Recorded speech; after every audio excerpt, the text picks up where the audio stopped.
नमस्कार मित्रों, स्वागत करता हूं आप सब लोगों का आपके अपने YouTube चैनल हिंदी वाग्धारा संपत सिंह देवल में।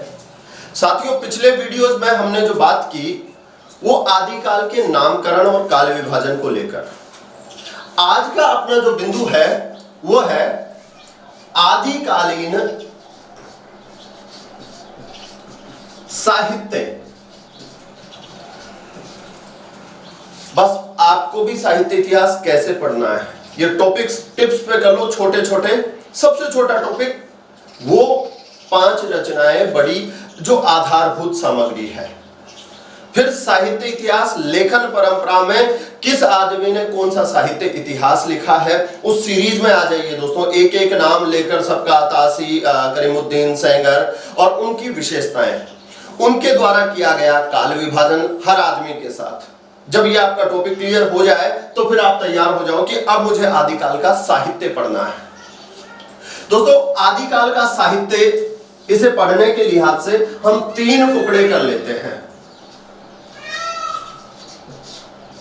धर्माश्रित, राज्याश्रित और लोकाश्रित। ये 3 उपबिंदु अब आपके आदिकालीन साहित्य के हो जाएंगे, जिसमें धर्माश्रित में सिद्ध, नाथ, जैन। राज्याश्रित के तहत हम रख लेंगे दोस्तों रासो साहित्य और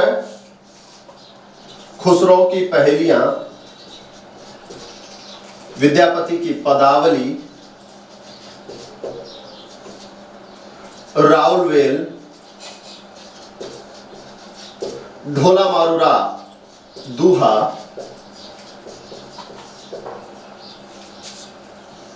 वर्ण रत्नाकर, उक्ति व्यक्ति प्रकरण, ये टॉपिक रह जाएंगे अपने नंबर 3 पर दोस्तों। इससे क्या होगा, पढ़ने में सुगमता हो जाएगी। तो आदिकालीन साहित्य में हम सबसे पहले पढ़ेंगे दोस्तों किसे, धर्माश्रित को। और धर्माश्रित में कौन कौन आ जाएंगे, सिद्धनाथ और जैन आ जाएंगे। आज का बिंदु आदिकालीन साहित्य, जिसमें धर्माश्रित। मित्रों, अभी लिखा पढ़ी कुछ नहीं करनी है आपको, सिर्फ गौर से सुनेंगे, इस कहानी को गुथेंगे कैसे क्या हुआ। दोस्तों, 8वीं सदी से लेकर 13वीं सदी, यहां बीच में जो धार्मिक हलचल हुई उसे हम लेंगे। एक बड़ी धर्म शाखा बौद्ध धर्म, बहुश्रुत नाम है दोस्तों। बौद्ध ये कहते हैं कि ये जीवन महादुख मूलक है और दुखों का कारण है तृष्णा। बौद्ध धर्म की अवधारणा है महादुखवाद, और इस महादुखवाद को मिटाने के लिए उन्होंने तृष्णाओं के दमन पर बल दिया दोस्तों। और अब जो बौद्ध अनुयायी है वो चल रहे हैं, चलते जा रहे हैं, मगर भीतर ही भीतर द्वंद्व हुआ है। कुछ एक लोग चाहते हैं कि परंपरागत चले और कुछ लोग हल्की सी रियायत चाहते हैं। और इसी बात के चलते बौद्ध धर्म 2 शाखाओं में बट गया दोस्तों, हीनयान और महायान। जो परंपरावादी थे, बौद्ध धर्म जैसे चल रहा है वैसे ही चलेगा, ऐसा मानने वाले थे दोस्तों हीनयानी। और जो परिवर्तन चाहते थे वो थे महायानी दोस्तों।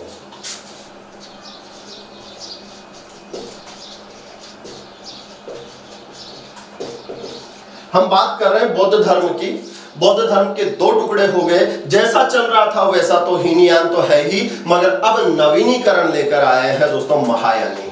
और बौद्ध धर्म हीनयान और महायान में बट गया है। महायान थोड़ा परिवर्तन करते आ रहे हैं दोस्तों। इनमें से कुछ एक महायानी उत्तर पूर्वी क्षेत्र में गए दोस्तों, और उत्तर पूर्वी क्षेत्र के लेह लद्दाख,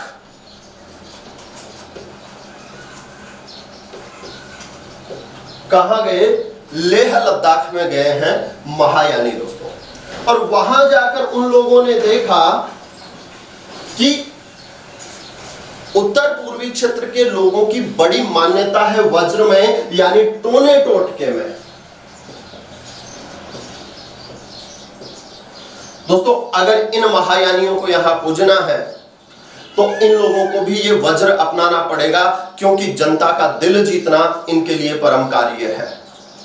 इन महायानियों ने यहां आकर ये वज्र अपना लिया दोस्तों, ये टोने टोटके की साधना अपना ली। और जब मूल जो महायानी थे उन्होंने पूछा, रे कर क्या रहे हो? हमारे तो सिद्धांत में ये टोने टोटके नहीं है, बौद्ध धर्म नहीं मानता था, तो महायानी भी नहीं मान रहे। तो वो कहते हैं कि अब हम महायानी नहीं है, हम तो वज्र अपनाकर क्या बन गए हैं? वज्रयानी बन गए। हम तो वज्रयानी बन गए, यानी कि महायान में से कौन निकल गए? वज्रयान। और दोस्तों वज्रयानी ये कहते हैं कि जीवन सहज जियो, इतनी उलझने मत पालो। और महायानी सहज जीवन पर बल देते हैं, यानी सहज यानी बने। और इन सहज यानियों का अगला जो पड़ाव है दोस्तों, वो सारी चीजों को भुला देगा। वो कहता है कि जीवन जो है दुख के लिए नहीं बना है, जीवन सुख के लिए बना है। बौद्ध धर्म के महादुखवाद के स्थान पर महासुखवाद,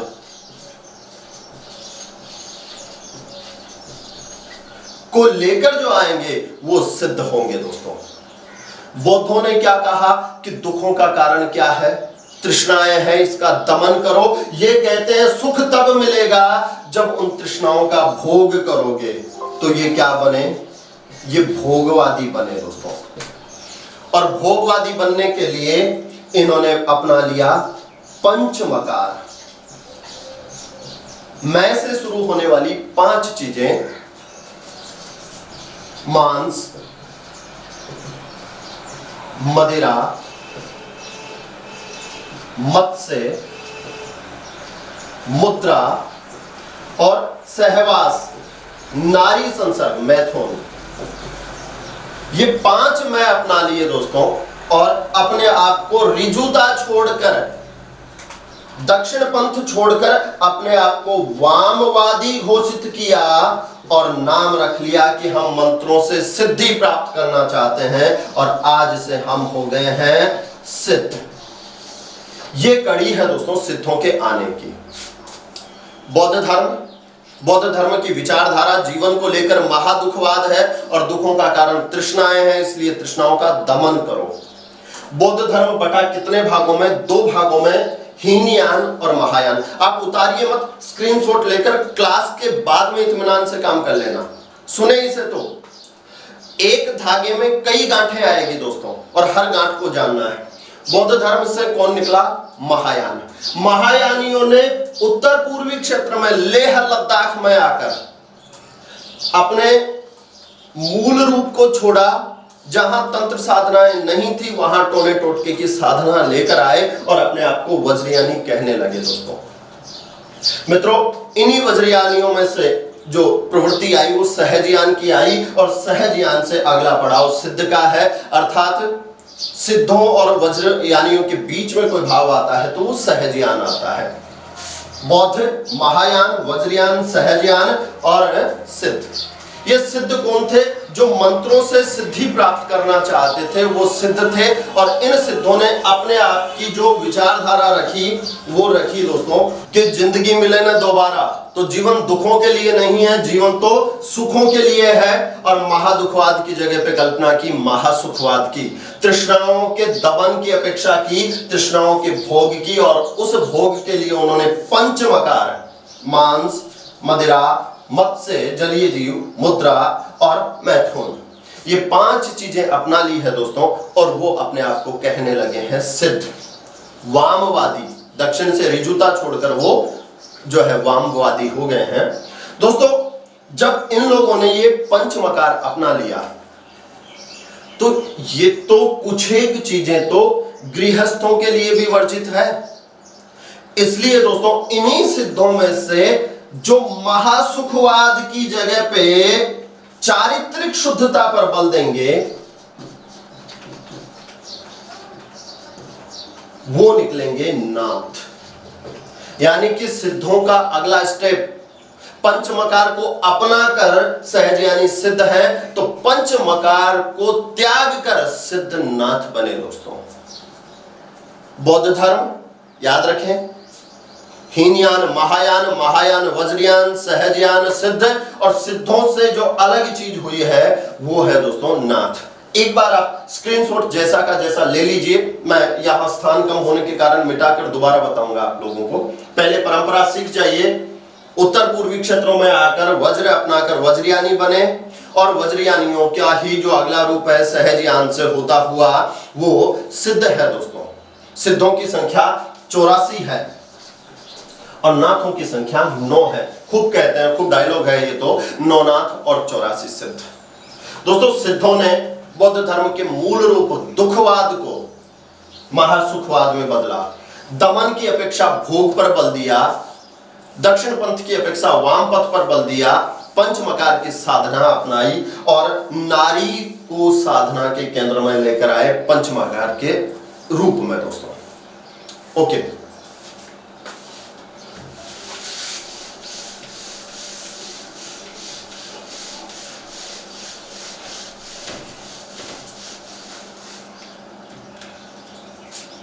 दोस्तों, परंपरा चलती चलती नया रूप ले चुकी है सिद्ध, और सिद्धों से अलग कौन हुए थे? नाथ अलग हुए थे। दोस्तों मित्रों, सिद्धों ने पंचमकार अपनाया, सिद्धों ने अपनाया पंचमकार और नाथों ने पंचमकार का त्याग। नाथों ने कर दिया है पंचमकार का त्याग।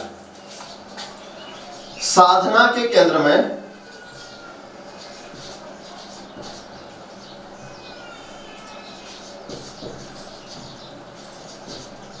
नारी, तो यहां मिलेगी आपको नारी निंदा। सिद्ध अनीश्वरवादी रहे। दोस्तों, सिद्ध अनीश्वरवादी रहे, किसी भी ईश्वर की सत्ता को स्वीकार नहीं करते हैं, और नाथ जो है निर्गुण निराकार ईश्वर को, ब्रह्म की सत्ता स्वीकार करते हैं। दोस्तों, ये ईश्वरवादी है निराकार, ये अनीश्वरवादी है। सिद्ध जो है वो साहित्य सरस लिखते हैं, ये याद रखना, सिद्धों का साहित्य सरस है, जबकि नाथ शुष्क या नीरस है। नाथ शुष्क या नीरस है। ये बेसिक मोटी मोटी बातें अभी है, एक बार हम सिद्ध और नाथ पढ़ लें, अंतर फिर बाद में करेंगे। दोस्तों, वापस बौद्ध धर्म बटा 2 भागों में, हीनयान और महायान, महायान से वज्रयान और वज्रयान से सिद्ध, और सिद्धों से नाथ। सिद्ध महासुखवाद की कल्पना करते हैं, महासुख के लिए भोग, भोग के लिए पंचमकार, और पंचमकार के लिए नारी को भी साधना में लेकर आए हैं। दोस्तों, और ये चरित्र पर दाग लगा बैठे थे, और जिन सिद्धों ने इस चरित्र के दाग को मिटाया, चारित्रिक शुद्धता की पर बल दिया, पंचमकार को त्याग दिया, वही सिद्धों से अलग होकर क्या बन गए? वो नाथ बन गए। दोस्तों मित्रों,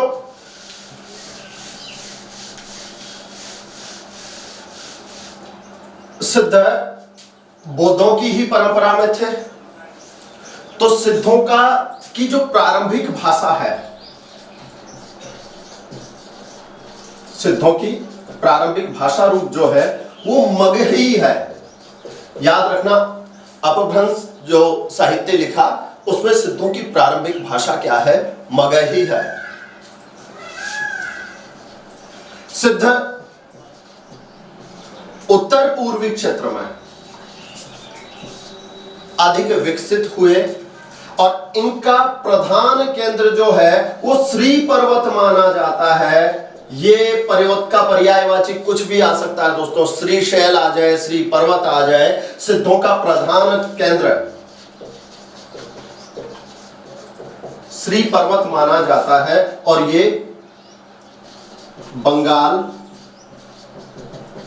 असम,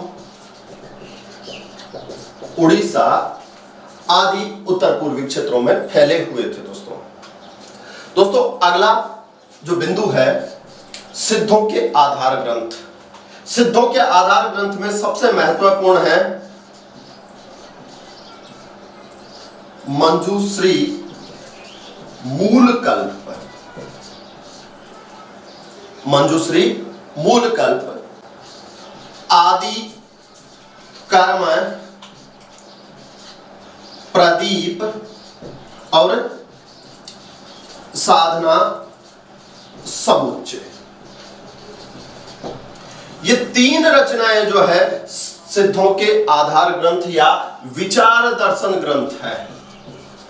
सिद्धों का विचार दर्शन किस पर है? मुख्यतः मंजूश्री मूलकल्प याद रखना दोस्तों। अगला बिंदु है दोस्तों सिद्ध साहित्य में योगदान।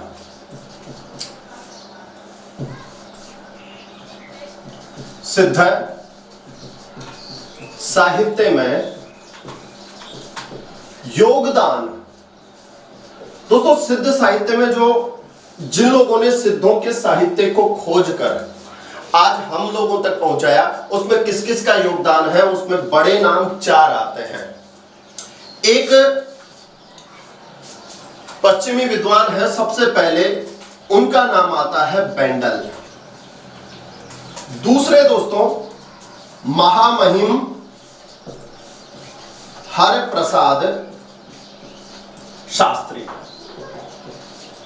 तीसरा नाम प्रबोध चंद्र बागची और चौथा नाम दोस्तों महापंडित राहुल सांकृत्यायन।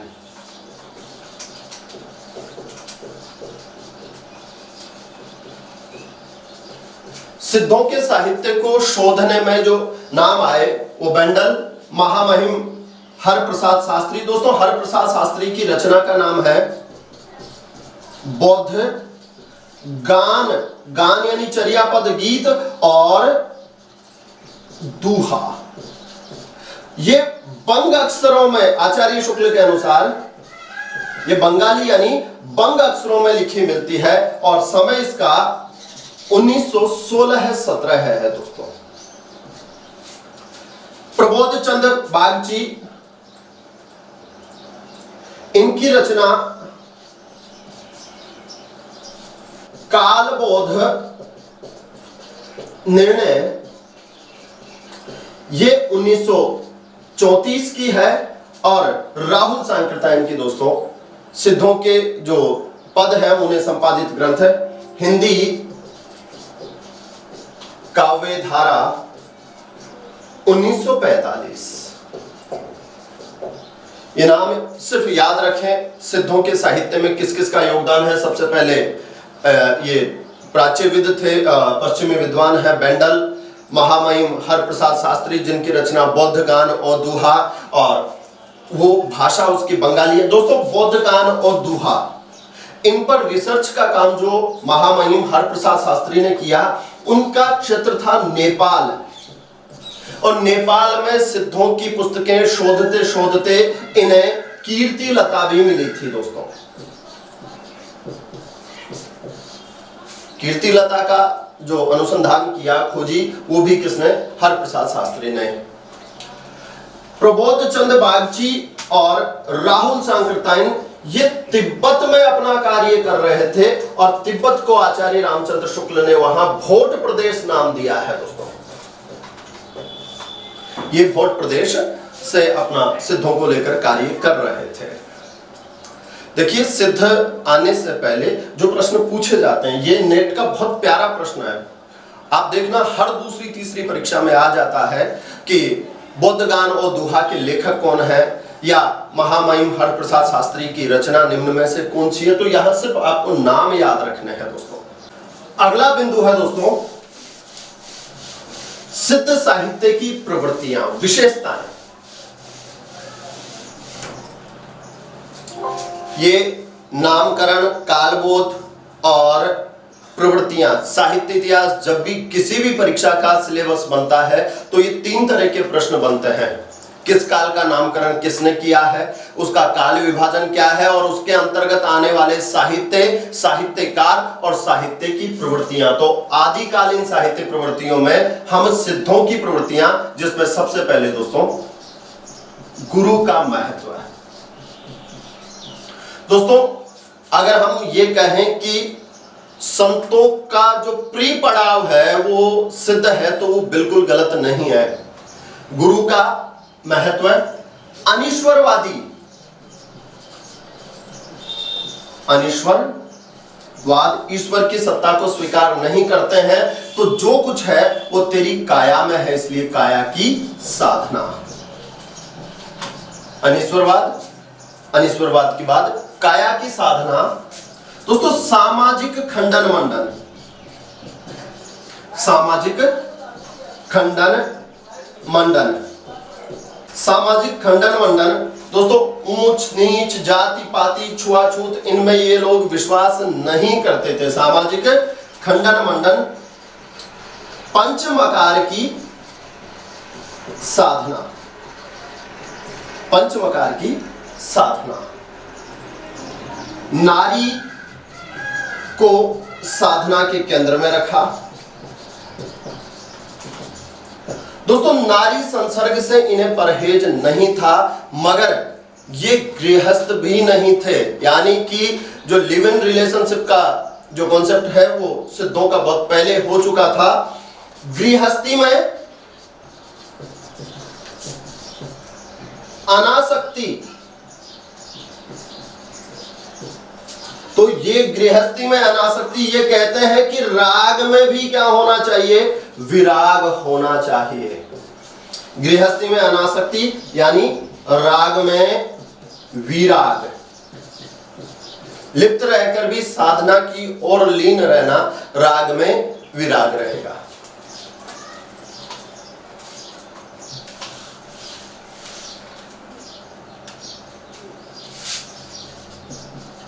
आम बोलचाल की भाषा का साहित्य,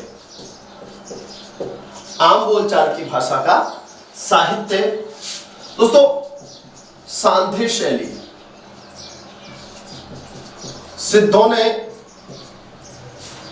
एक शैली इजाद की कहने की, जो आगे चल के संतों की उलट बांसियां बनेगी, उसका नाम सांध्य शैली, सांध्य भाषा कहा जाता है, जिसे ये नाम दिया मुनिदत्त या मुनिदत्त और अद्वैय वज्र, इन 2 लोगों ने सिद्धों की शैली को सांध्य शैली नाम कहा है। दोस्तों प्रतीक योजना, प्रतीक योजना, दोस्तों रूपक बांधे प्रतीक के जो पंचमकार अपनाए, मांस, मदिरा, मत्स्य, मुद्रा, मैथुन, इन्हें भी सिद्धों ने प्रतीकों में स्पष्ट किया है। दोस्तों पंचमकार के तहत जो 5 चीजें थी, मांस, मत्स्य, मुद्रा, मैथुन और मध्य, इसका भी प्रतीक बांधा इन लोगों ने। मांस को बताया उन्होंने अघहनन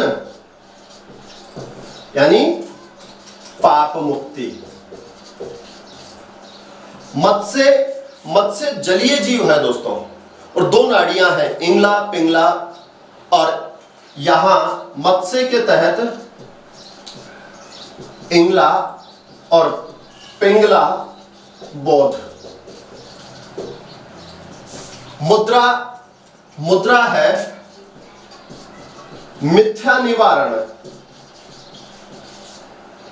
मैथुन दोस्तों, मैथुन है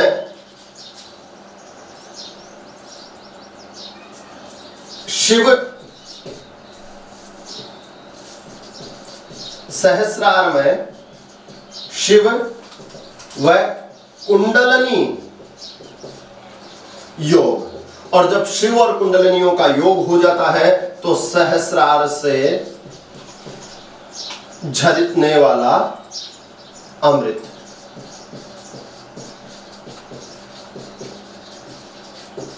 तो ये जो पंचमकार की साधना अपनाई उसे ऐसे करके ये प्रतीक योजना में समझाया करते थे। ये है दोस्तों सिद्धों की विशेषताएं। हमने सिद्धों को लेकर जो बातें शुरू की है वो सबसे पहले सिद्ध कहां से आए, नाथों को आप एक बार साइड में रख लीजिए। फिर सिद्ध साहित्य का जो विचार दर्शन है वो उनका क्षेत्र, सिद्धों के साहित्य को लेकर किस किस आदमी का क्या क्या योगदान रहा और सिद्धों की कौन कौन सी विशेषताएं रही। दोस्तों अब है हमें सिद्धों के बारे में जानकारी लेनी है, कौन कौन से प्रसिद्ध सिद्ध हुए। दोस्तों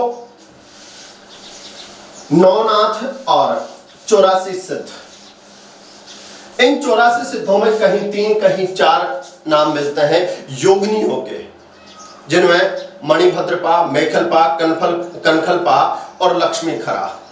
ये 80 पुरुष और 4 या कहीं पर 3 नाम जो महिलाओं को मिलते हैं। सिद्धों में महिलाओं को योगिनी कहा जाता था। दोस्तों पहला जो सिद्ध है वो है सरहपा। सरहपा जाति से ब्राह्मण थे। सरहपा जाति से ब्राह्मण थे। इनके 3 नाम मिलते हैं, राहुल, भद्र, सरोज, वज्र और सरहपाद। कहीं कहीं पे सरोरू है, पाद भी मिलता है, एक ही बात है, वो सरोज और सरोरू है, कमल को ही कहते हैं। दोस्तों ये 3 नाम अपने आप में 3 प्रवृत्तियां लिए हुए हैं। राहुल किसका बेटा? राहुल महात्मा बुद्ध का। तो ये विचारधारा तो कौन सी है? ये बौद्धपरक विचारधारा है। वज्र कह के ये वज्रयान और सर है। दोस्तों कहते हैं कि ये ब्राह्मण होने के बाद जो नारी संसर्ग, जो इनकी विशेषताएं हैं, गृहस्थी त्याग कर किसी नारी, और वो अमूमन नीची जाति की महिलाओं को ये अपने साथ रखा करते थे। दोस्तों शर शब्द आप जानते हो, शर यानी होता है बाण, तीर। तो सर बनाने वाली जाति की महिला को साथ रखने के कारण इनका नाम सरहपा पड़ गया। दोस्तों तो जब किसी स्त्री को साथ रखा तो नारी संसर्ग, यह है दोस्तों सिद्धवाद है। तो इनके इसी एक नाम में तीनों विशेषताएं झलकती है, तीनों क्रम झलकते हैं। बौद्धिक विचारधारा भी है, वज्रयान शाखा के विचार भी है और सिद्धों के विचार भी है। दोस्तों सरहपा ने जो रचना लिखी उसका नाम है दोहा कोश।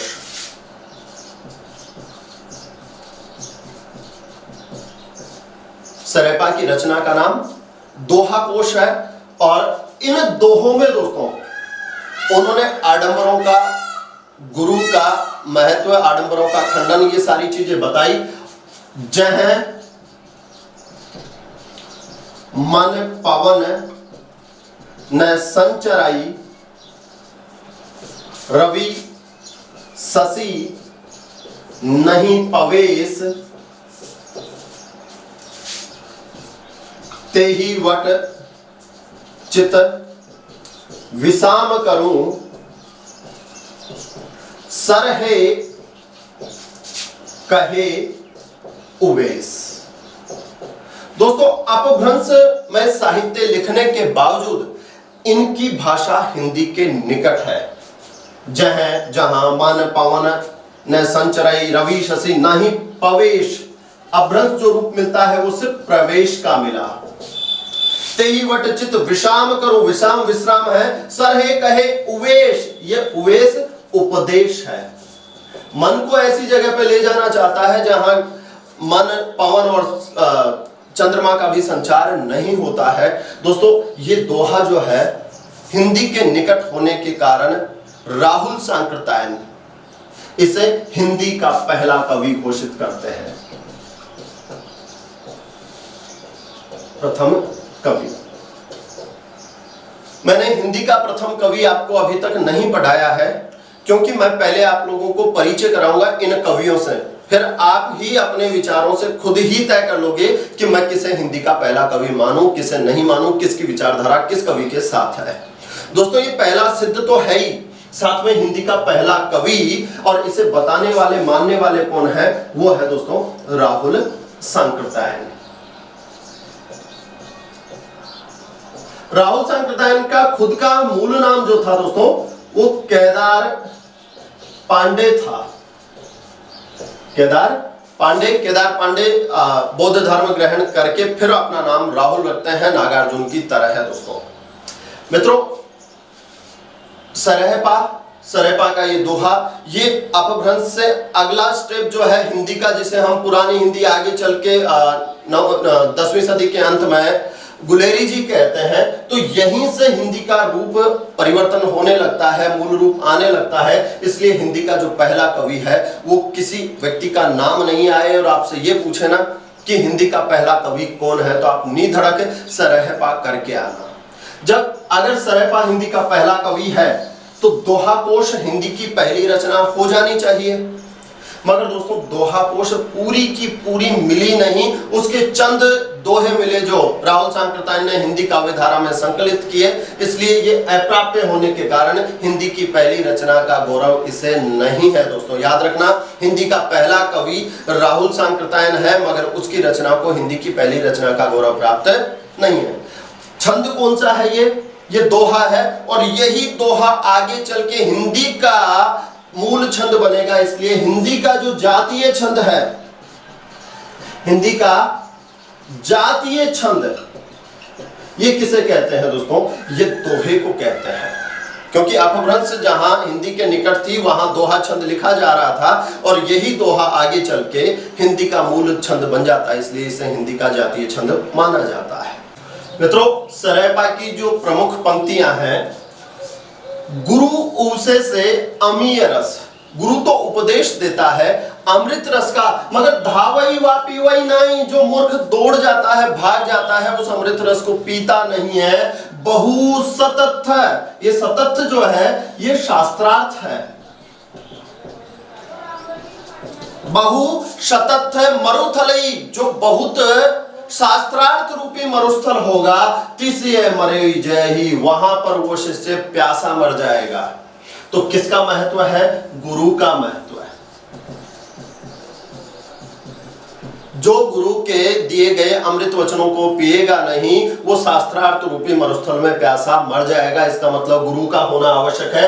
पंडिये सकल सत्य बखाने, पंडित सारे ये कहते हैं मैं सत्य कह रहा हूं, सत्य कह रहा हूं। अरे देही बुद्ध बसंत न जाने, मगर इस देह में ही तो बुद्ध यानी ईश्वर का या बुद्धि तत्व का निवास है, ये नहीं जानते हैं। वो मंदिर मस्जिद में बताते रहते हैं। तो ये दोस्तों, ये आडंबरों का खंडन, पंडितवाद का, ब्राह्मणवाद का खंडन।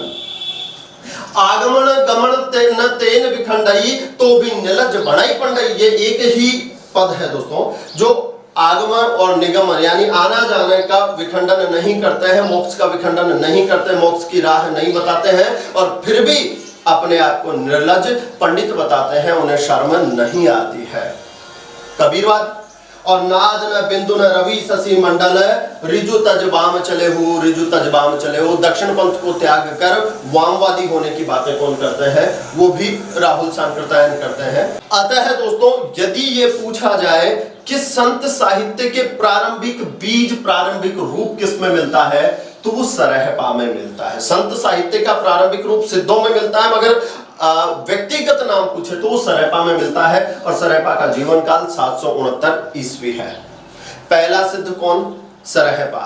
सरहपा के 3 नाम, राहुल भद्र, सरोज वज्र और सरहपाद। दोस्तों ये जो पा लगाते हैं नाम के पीछे, ये आदर सूचक है। इस पा का अर्थ सम्मान सूचक है। जैसे आज हम नाम के पीछे जी लगाते हैं, उस जी का कोई मतलब नहीं है, ऐसे ही पा पाद जो है वो आदर सूचक है। हाँ, अब तो बिस्किटों के भी लगाते हो आप जी, हाँ आओ जी, पार्ले जी। दूसरा, सरहपा ने कहते हैं कुल 32 ग्रंथ लिखे हैं, जिनमें से इसका जो प्रसिद्ध है वो है दोस्तों दोहा कोश। दोस्तों दोहा कोश और चर्या पद आपको तमाम सिद्धों के मिलेंगे, उनमें बेसिक अंतर क्या है वो थोड़ी देर के बाद बताऊंगा। फिर सरहपा की जो पंक्तियां हैं वहां जो नेट में पूछी जाने वाली है, इन्हें थोड़ी थोड़ी याद आप जरूर रखेंगे दोस्तों। और एक कल आपका टेस्ट पेपर है, मैं आज दोपहर को 2-2:30 बजे तक या 3 बजे तक वो टेस्ट पेपर टेलीग्राम पर अपलोड करूंगा दोस्तों। टेलीग्राम नंबर जो है मैं आप सब लोगों को बता देता हूं। ऐसे तो नीचे वीडियो के साथ चलते रहते हैं। 8104786034। दोस्तों आप टेलीग्राम ऐप डाउनलोड कीजिए, मुझे मैसेज कीजिए और मैं आपको एक लिंक दूंगा जिससे आप टेलीग्राम से जुड़ जाओगे। इसका बेनिफिट ये रहेगा कि मेरे द्वारा बनाए गए टेस्ट पेपर आप लोगों तक पहुंच जाएंगे, बदले में आप मुझे वापस उत्तर दे सकोगे, आप प्रश्नोत्तरों से जुड़ जाओगे। और दूसरी सूचना कब किस संदर्भ में देनी है एक जगह पे आपको कलेक्ट हो जाएगी दोस्तों।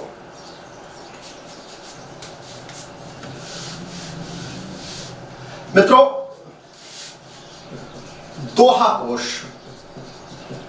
और चर्या पद, यह है पद। और पद किसे कहते हैं दोस्तों? पद कहते हैं गीत को। तो ये तो गेय पद है।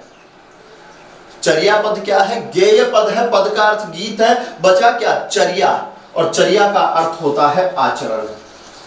दिन लगा दोगे तो दिनचर्या हो जाएगा ना। तो सिद्धों की आचरण संबंधी पद वो कहलाए चर्या पद। और उपदेशात्मक जो बातें हैं,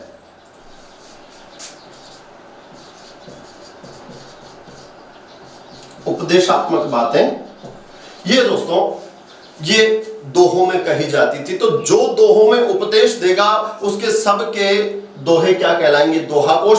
और जो आचरण संबंधी गीत अनुष्ठान के समय गाने वाले गाएगा वो होंगे दोस्तों चर्या पद। तो किसी सिद्ध की मुझे दोहा कोश मिल गई, दोहा कोश मिल गया, उसका चर्या पद मिल गया, तो आपको घबराने की आवश्यकता नहीं है कि ये सबका कैसे है। याद रखो, जिसने उपदेशात्मक शैली दोहों में अपनाई वो दोहा कोश है, और जिसने आचरण संबंधी पद गाए वो सबके चर्या पद है दोस्तों।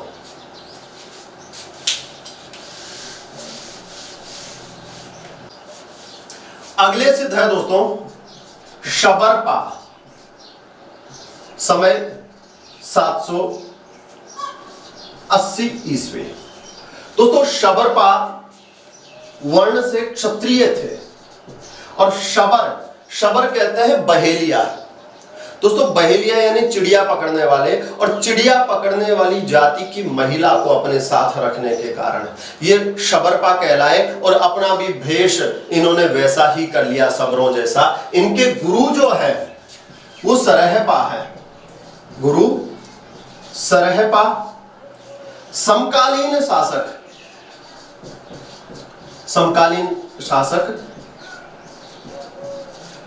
पालवंशीय धर्मपाल है।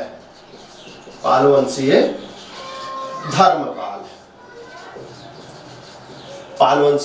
धर्मपाल है।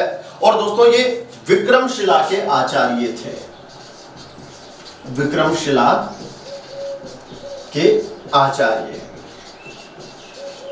कौन सा सिद्ध विक्रमशिला का आचार्य था? तो वो शबरपा होगा दोस्तों।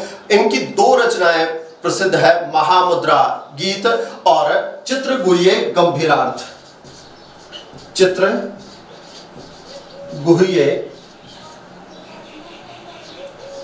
गंभीरार्थ और महामुद्रा गीति। अंडरलाइन कर ले महामुद्रा गीति को दोस्तों। महामुद्रा क्या है? कभी ये प्रश्न आता है तो मोक्ष हेतु नारी संसर्ग विशेष मुद्रा में जो है वो महामुद्रा कहलाता है दोस्तों। याद रखना, आचार्य रामचंद्र शुक्ल ये कहते हैं कि महामुद्रा योग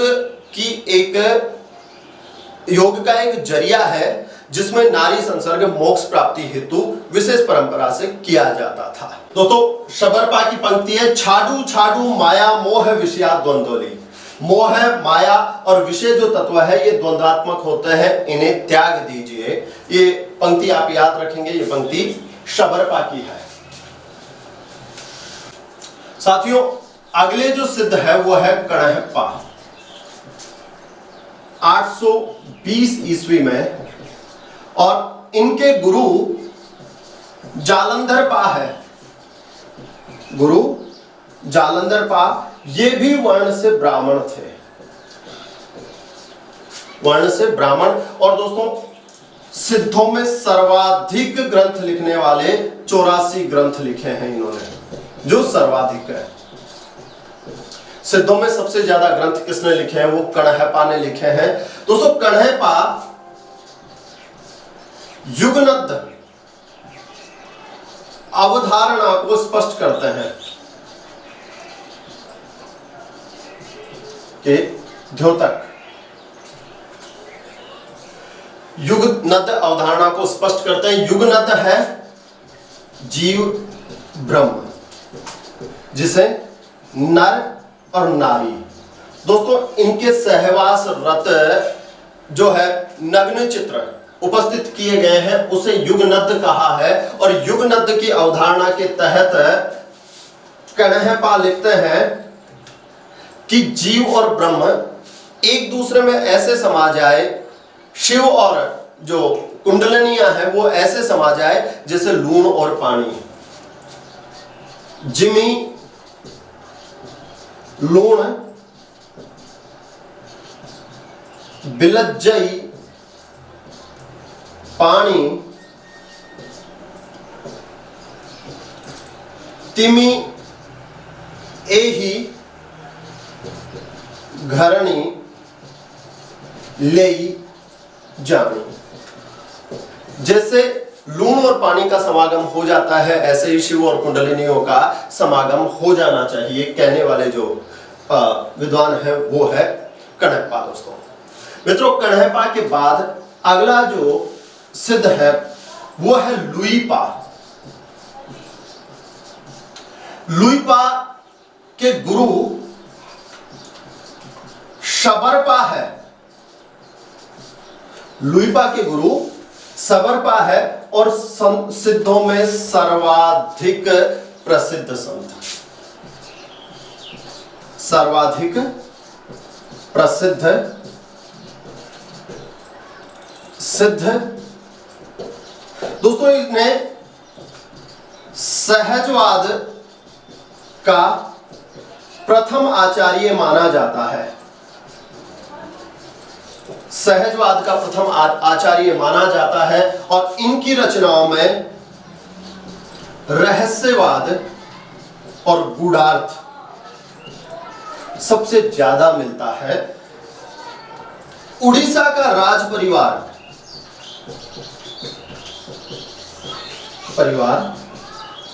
इनका अनुयायी है।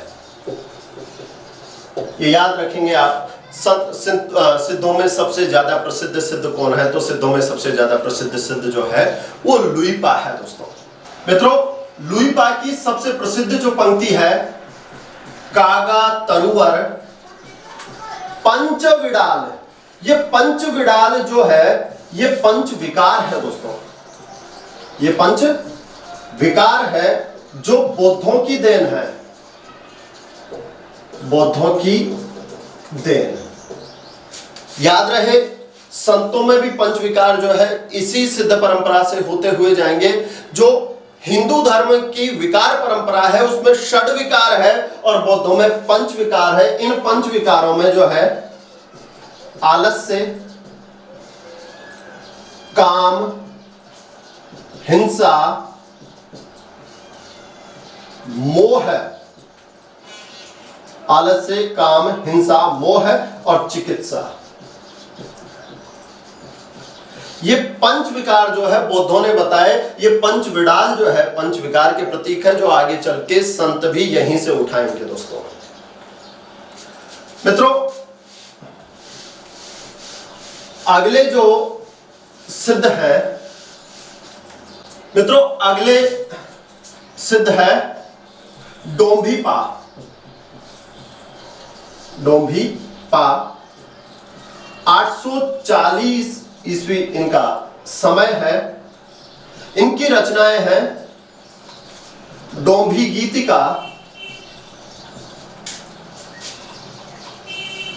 अक्षराद्वीपोपदेश और योगचर्या और उसके बाद है दोस्तों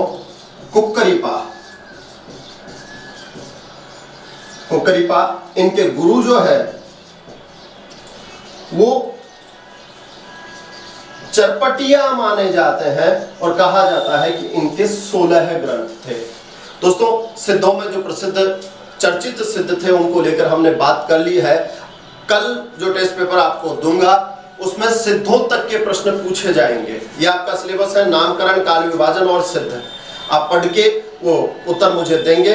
कल की क्लास जो होगी वो नाथवाद को लेकर होगी। दोस्तों उम्मीद करता हूं आप सब लोग अपना अपना दायित्व निभा रहे होंगे। घर पे रहिए, सुरक्षित रहिए और उससे भी बड़ी बात पढ़ते रहिए। दोस्तों धन्यवाद साथियों।